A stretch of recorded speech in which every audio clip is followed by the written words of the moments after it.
Bitcoin at one point was at $126,000. Yeah, we had what we thought was a crypto president. He presented at a Bitcoin conference, but at the time of this recording, Bitcoin is under $80,000. And there are some saying that it could go anywhere between $50,000 and $30,000. What are the lessons we can learn here? What is exactly going on with Bitcoin? And what in the world should you consider doing as an investor? Boy, let's go ahead and break it down. Let's first start off with the reasoning. Nobody actually knows.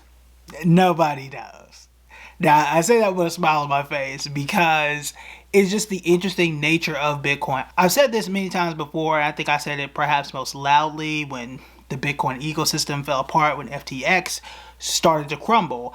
And that is, at that point in time, inflation was really high during the Biden administration, and we didn't know what was happening when banks started to collapse and all that kind of stuff. And at that time, we said that Bitcoin was digital gold. And when inflation is high and chaos is rampant, people flock to Bitcoin because it is what? Decentralized. That was a theory of why Bitcoin should be valuable. What do we see right now? We got international instability. We got crazy tariffs. Inflation is high, but it's not as high as it was back in, 2022-ish, when it was at like 9.1%. It's not that high, but it's still high because of tariffs. Gold is actually up. Gold was near all-time highs. We'll see what it is by the time this video comes out.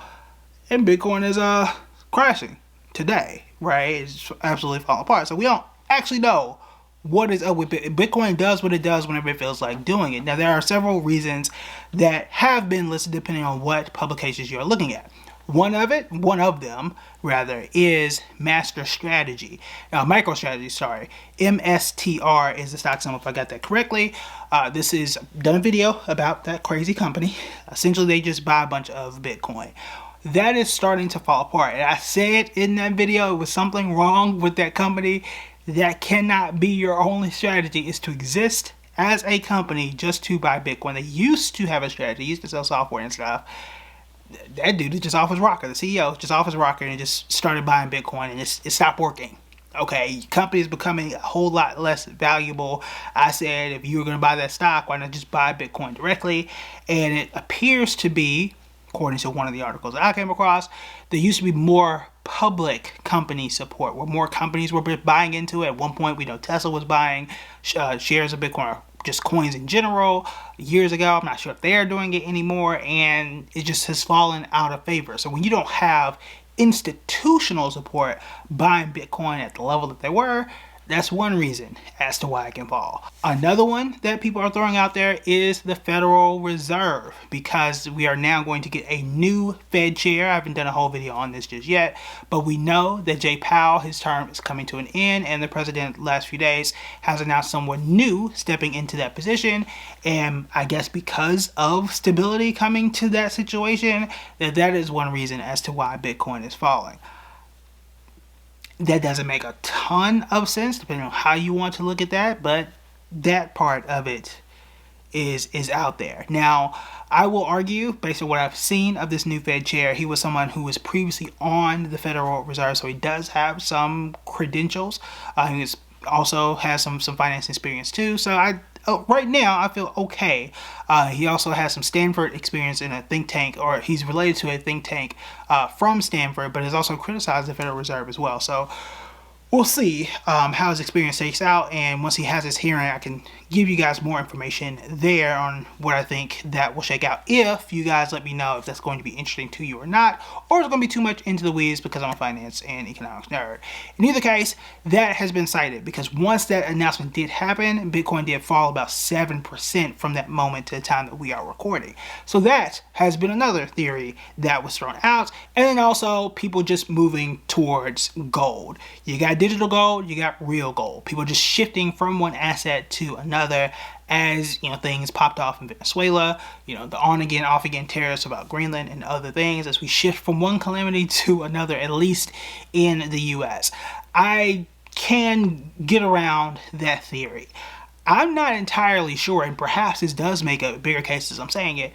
I'm not entirely sure if we have enough assets. I'm not sure if the economy is stable enough, and perhaps this is a recession indicator, that we have enough money to put into riskier assets right now. Like, yes, the stock market does carry risk.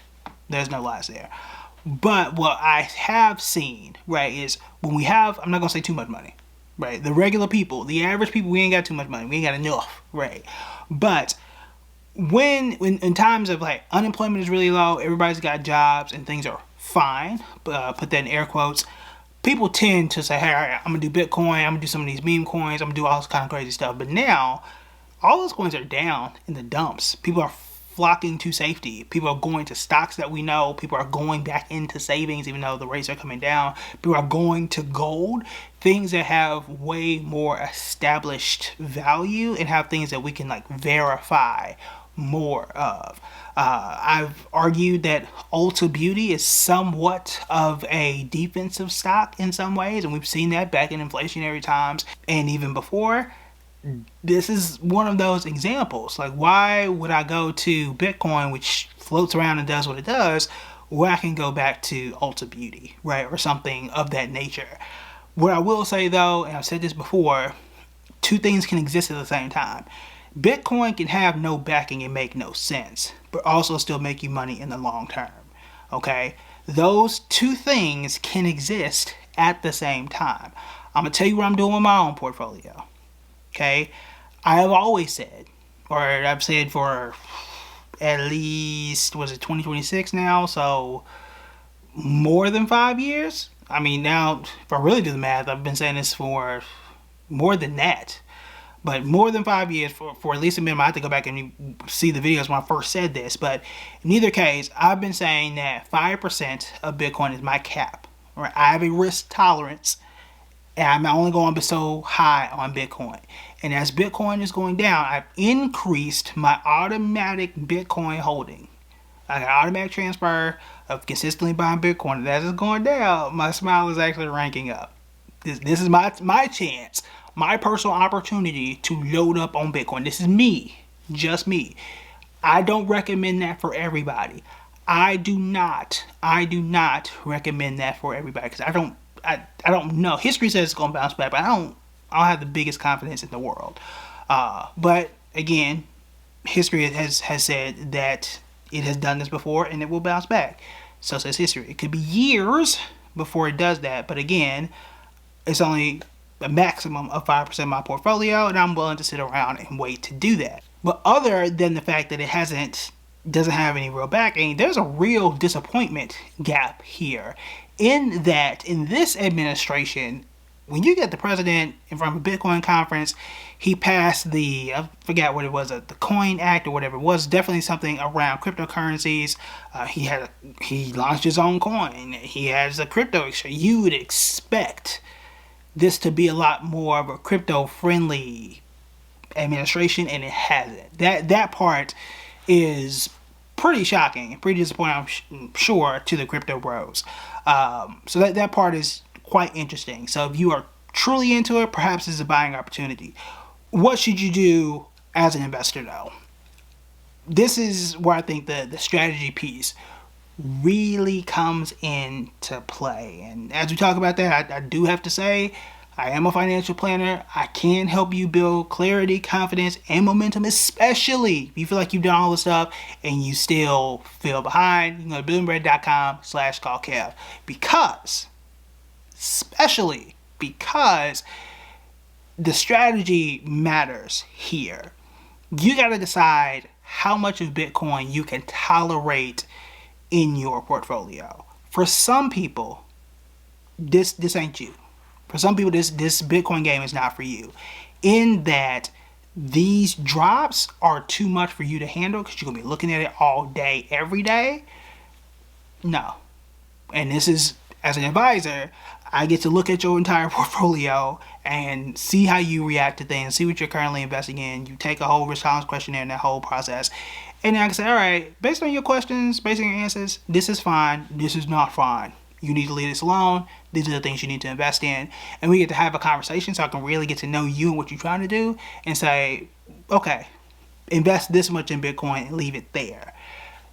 you got to decide that for yourself, or we can decide that. It's totally up to you.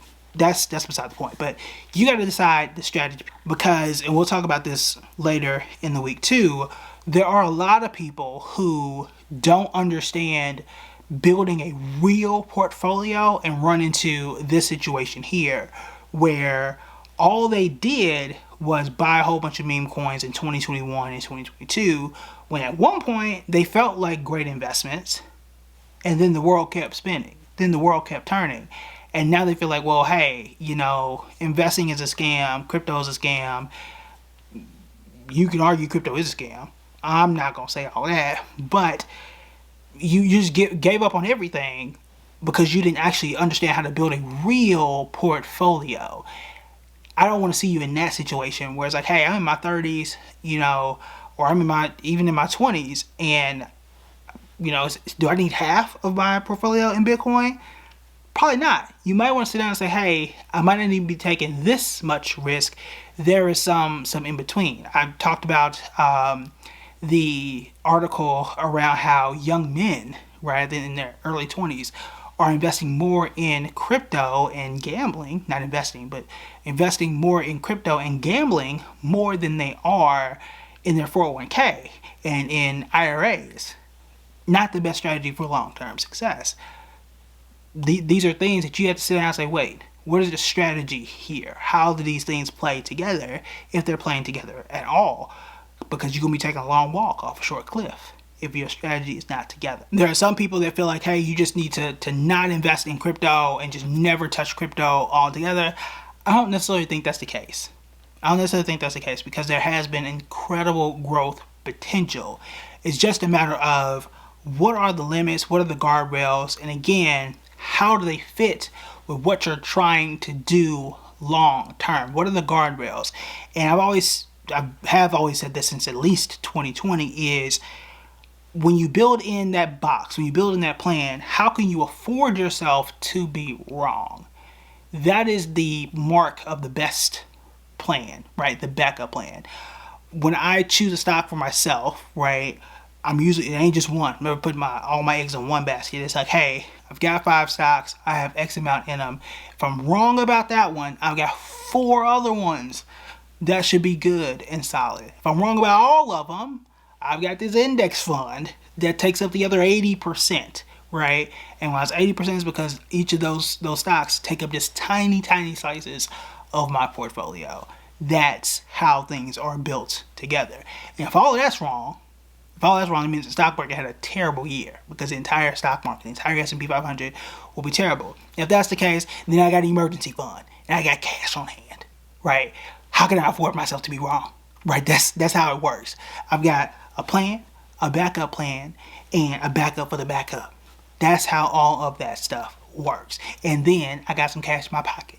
It ain't that much, right? But I got cash in my pocket too. So that is how you want to have those strategies. I can help you plan that strategy out if you need me to. But you want to have something similar with crypto. What is the crypto that I want to own? How much of it should I have? And in building your portfolio, I would argue you should build it backwards and add crypto as a last piece. But either way, you need to have that thought process as you're building it. So what else should you build other than crypto inside that portfolio? If you want to know what those things are, you want to check out this video right here.